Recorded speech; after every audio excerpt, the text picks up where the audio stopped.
They say there are three most popular topics among Bostonians. That's the sport, weather, and Boston's town hall.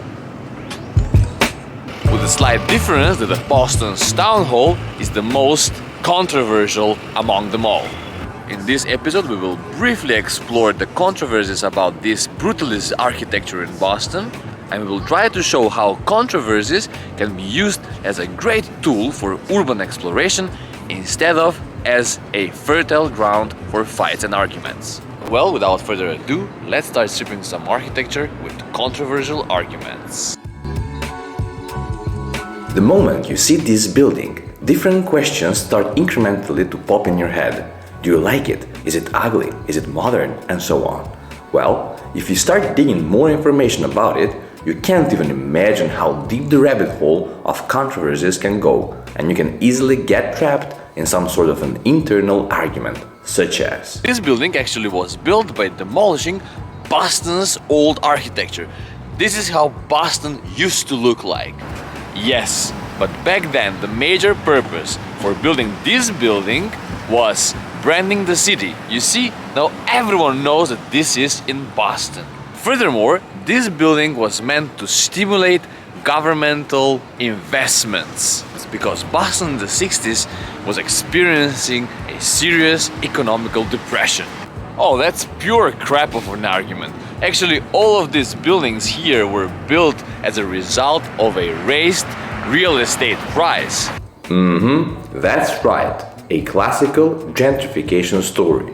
This building has attracted many private investments and pushed the local population away on the edges of the city. Yeah, the fact that it initiated gentrification, maybe it's an after effect, but this building was not built as a Trump Tower. It was actually built to serve the people as a central, united block for all the residents. And you see this plate here, it clearly says Boston, an immigrant's gateway. America's promise has drawn people from all corners of the world to Boston in search of a better life for themselves and their families. Their traditions and values have become the fabric of our neighborhoods. Here in Boston, we seek to fulfill that promise by providing a life filled with peace, dignity, and opportunity for all who make this great city their home. Lovely intention and great words.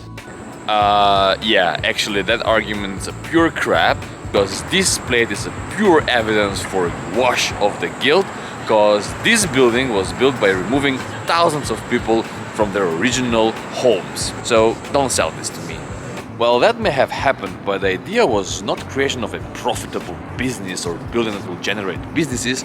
It was about to create a town hall that can also host different kind of spectacles, events, performances, and public gatherings. Well, maybe that was the idea, but on the end, what we have is just one giant monofunctional block. And if you look at the edges of the building, there is no like landscape design or some mini pocket parks or something similar. The whole facade just feels so numb. Again, we don't agree. You can't design everything. The idea was to create big giant spaces that afterwards will be redesigned and rethought by local initiatives and the locals. You see all of this? As you can see, these spaces have potential to be redesigned in a much smoother and better way. And on the end of the day, we have finally designed open public spaces for Boston for public gatherings, protests, manifestations, and such. And the design of this building was a result of a competition which actually promised a new future without corruption and design of democratic buildings. Democratic buildings in a space-time when design through participation process was not even on the table. The idea was that this building could have been used for different kind of events, such as manifestations, spectacles, performances, and many other different public activities. Good intention, but there is no a single restaurant inside it.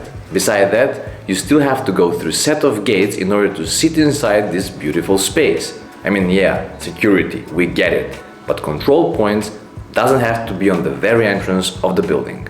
Well, as you can see, this debate can go endlessly. And that is great. As you can see on the screen, that's why we have imagined this building as main cause for a public earthquake. This kind of controversial architecture can really help us to rethink the city in more inclusive way. For example, participative interventions, Digging up the surrounding archaeological presence. creating more environmentally friendly landscape design, Spreading the publicness of the building towards adjacent plazas, streets, and many more.